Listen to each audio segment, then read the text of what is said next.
आउ दिन केईटा पर धरावतरण करेंगे माँ दुर्गा। माँ को आगमन पर पुरपल्ली सबुठी उत्साह सबुठी आनंद। कोलकातार विभिन्न मंडपर मध्य शेष पर्यायर पहुंचलानी प्रस्तुति।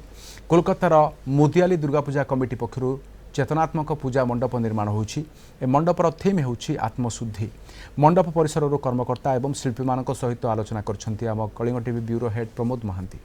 यही हूँ कोलकातार अन्यतम श्रेष्ठ पूजा भाव ख्यात अच्छी मुदियाली दुर्गा पूजा मंडप। प्रति वर्ष चमकप्रद थीम एठारे प्रदर्शन करे, जहां देखापी लक्ष लक्ष श्रद्धालु एठाकू छुटी आसती।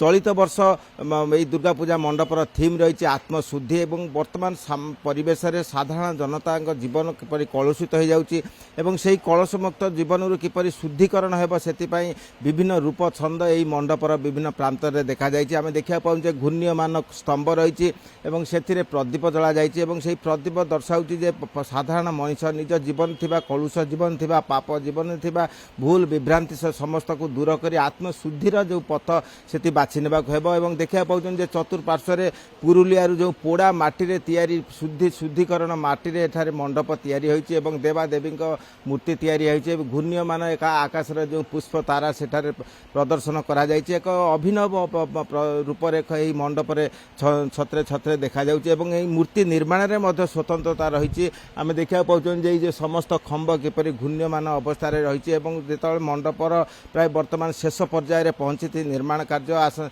मुख्यमंत्री ममता बानार्जी एही मंडप को आनुष्ठानिक भाव उद्घाटन करेंगे एवं शिल्पी मान आखिरे निद ना जे किपरि सीमित समय मध्य से मंडप निर्माण कार्य शेष करेंगे। आम पचारा जन शिल्पी को से कौन कर मंडप सम्बन्धे। अच्छा, मंडपर नाम होच्छे आत्मशुद्धि। तो एखाने सम्पूर्णटा माटिर जे काज सेटा दिए करा हয়েছে। पुरुलिया থেকে समस्त टेराकोटार काज आना হয়েছে এবং এই মণ্ডপ সাজানো হয়েছে। তো এইটা নিয়েই পুরোটা মণ্ডপটা গড়ে উঠেছে।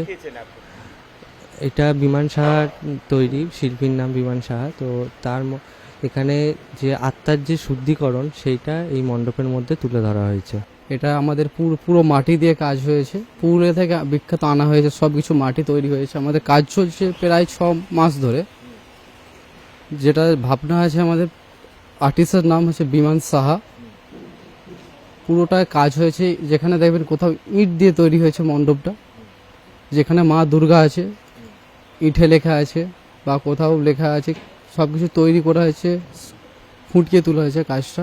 শিল্পী মান বক্তব্য যে বাংলার যে ট্রাডিশন যে পারম্পরিক রীতিরে এই মণ্ডপ তৈরি হয়েছে এবং সেমানଙ୍କର বক্তব্য বর্তমান সমাজ দিনকু দিন কলুষিত ହେଉଛି। তেণু সেই প্রত্যেকଙ୍କ সাধারণ আত্ম কিপরি শুদ্ধিকରଣ ହେବ সেটি তার বিভিন্ন দিগ এই মণ্ডপরে দেখা ଦେଇଛି, ଯାହାକି ସାଧାରଣ ଲୋକଙ୍କୁ ପ୍ରଭାବିତ କରିବ ଏବଂ এই ମଣ୍ଡପର ସ୍ୱତନ୍ତ୍ରତା ସମଗ୍ର ବିଶ୍ୱରେ ସମଗ୍ର ଭାରତବର୍ଷରେ ପ୍ରତିଧ୍ୱନିତ ହେବ।